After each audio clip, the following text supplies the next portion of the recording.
NFL Live with Adam Schefter. Schefter, what do we know about Malik Neighbors' knee injury? Hannah, Malik Neighbors does in fact have a torn ACL. An MRI this morning confirmed that Neighbors will be lost for the remainder of the season. Went down on this play yesterday against the Los Angeles Chargers. You saw him grab the knee in pain. You saw how uncomfortable he was. No surprise that it's a torn ACL. He now will begin to focus on 2026. Earlier in the same game, the Chargers had their Pro Bowl left tackle, Joe Alt, carted off the field. He had tests done. The initial tests were a high ankle sprain. He's getting a second opinion, but Alt actually wanted to come back in the game yesterday. That's encouraging, and it may not be a long-term injury for him. Meanwhile, Lamar Jackson left Sunday's game against the Kansas City Chiefs due to a hamstring injury. Moments ago, the Ravens head coach John Harbaugh said that Lamar could not have come back into the game yesterday, even if the game was closer, which leads you to believe that his status for Sunday's game against the Houston Texans is very much in question. And one player whose status no longer is in question is Nnamdi Madubuike, the Ravens Pro Bowl defensive tackle, has a neck injury.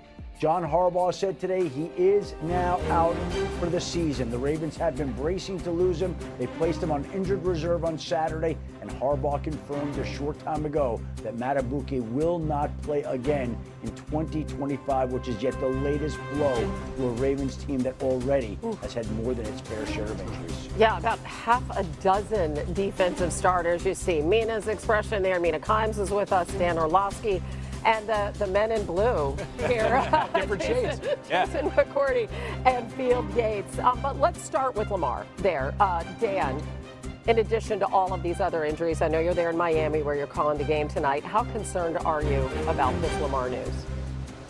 Yeah, this is obviously an enormous deal. I think just because he's Lamar Jackson, the style of football that he plays, the style of football he allows their offense to play, I'd also say this, Hannah, this receiving group hasn't really been getting open versus man coverage. So we're talking about an unbelievably dynamic player that has had to run, I would argue, probably a little bit more or move a little bit more because their guys really just haven't been getting open against man coverage. And then the concerning thing is, I would say off the game yesterday, that's, I think, the worst I've ever seen the Baltimore Ravens get beat since I've been in this job.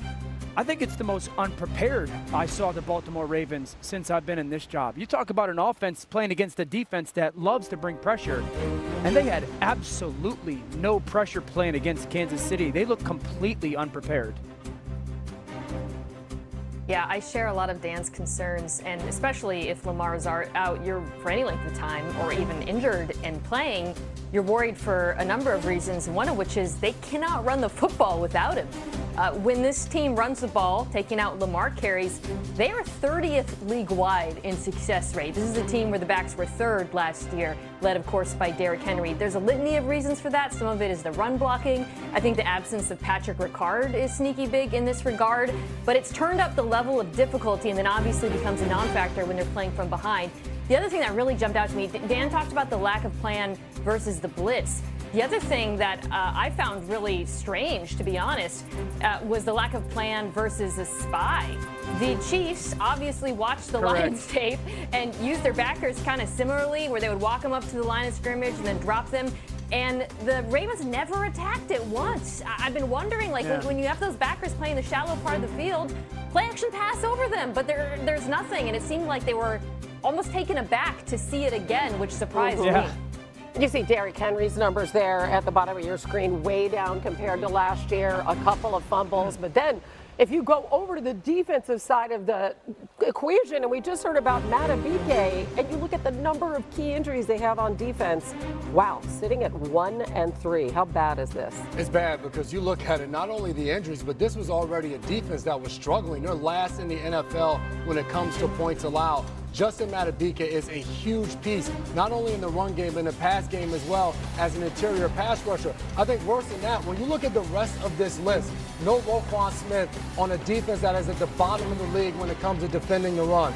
A leader as Kyle Van Noy, who hasn't been out there. And then 2 more corners get hurt in the game. And then behind Madubuike, Broderick Washington, Travis Jones, both of those guys are out as well. So you don't even have the depth to have the loss of a Madubuike. I don't know what their answers are going to be. Not many answers on the sideline. Yeah, 2 games ago against the Detroit Lions on Monday Night Football, they allowed 207 rushing yards on runs just between the offensive tackle. The numbers yesterday aren't nearly as damning, largely because the Chiefs are not an offensive rushing wagon. Their leading rusher yesterday was a wide receiver in Xavier Worthy with just 37 rushing yards. But going forward, maybe not this week against a struggling Houston Texans offense, but the formula when you play this Ravens defense is we can beat you directly up the spine of this defense, certainly impacted by Madubuike's absence for the rest of the year. They have never allowed this many points in a 4-game span under Jim Harbaugh. That's 133 points in 4 games. All right, so Ravens host the Texans, we know, coming up. But let's go to that Chiefs resurgent offense. Field just mentioned they got Xavier Worthy back, and here's a 1st and 10 on their own 44. The pitch, listen, 35 yards, longest design run by the Chiefs this season, J-Mac. You don't have to throw it over the top. Just give it to Xavier Worthy and let the speed do the rest. And then here we go. Field, Juju Smith-Schuster, touchdown. Juju was so clutch for them yesterday, and we'll talk about this more in just a minute. But the right role for Juju Smith-Schuster with Xavier Worthy back. First TD of the season, and why not Hollywood Brown getting into it? This looks kind of like, throwback Chiefs offense, right? They have their mojo back. It's like a party. Everybody wants to join. Yeah, 37-20 is your final. And again, we have talked a lot about Xavier Worthy being out and the impact that had, and it really was noticeable with him back in the game. 44 plays with him on the field this season. The Chiefs have thrown 4 touchdown passes compared to just 3 touchdowns on 208 plays without him on the field.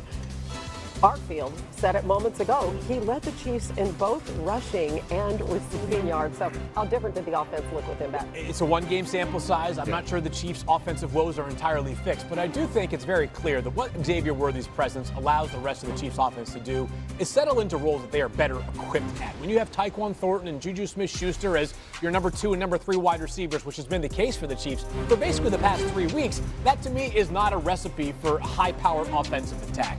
Xavier Worthy allows those guys to kind of push down to that more complementary receiver role. And by the way, when Rashee Rice returns, which is week 7 when he is back from a suspension, this offense gets to level up a little bit more. The pressure taken off of players who probably weren't expecting Dan to be playing such prominent roles early on in the year. Yeah, Babyface, I love that point. I would say the offensive plan from the Chiefs yesterday was one of my favorite in 2 seasons. I think there were schematic differences on this football team yesterday multiple times. 6 offensive linemen on the field. We've been begging for that multiple times, having Patrick underneath the center. This is stuff we haven't seen, 6 offensive linemen, and people might sit there and say it's only a 4 or 5 yard run. That's a huge deal for this offense. There's 6 offensive linemen again. This is the Xavier Worthy reverse, where you get everybody on the defense, single high safety, finally thinking one thing, and then you give it to that speedster. The fact that they moved the pocket from Patrick under center, 6 offensive linemen, what do you guys see? There's 1 safety in the middle of the field. Teams are committing to quote-unquote stopping the run. Now that's a little bootleg. There's 15 yards to Kelsey uncovered. They don't get that in that shotgun dropback world. Once again, 12 personnel, quarterback underneath the center, ball fake, commitment by the defense, and then there's a roll pass to Isaiah Pacheco. Almost 20% of their snaps yesterday, Patrick Mahomes was underneath the center. We have not seen that from this football team. I was so encouraged by their offensive plan. If that's going to be something that they do more, again, not who they are, but 20% of the time, and that 6th offensive lineman, that's a massive change for this offense. I look forward to them doing it even more. Dan, you're all over it. Their 37 points were the most in a couple of years since week 3, 2023, as you said. All right, let's look at that crazy game on Sunday night. Nobody really anticipated how this thing ended up. Micah Parsons returning to Dallas as the Packers visit the Cowboys on Sunday Night Football. Jera, lots of shots of him last night. Dallas 1st and 10 near the red zone, and it's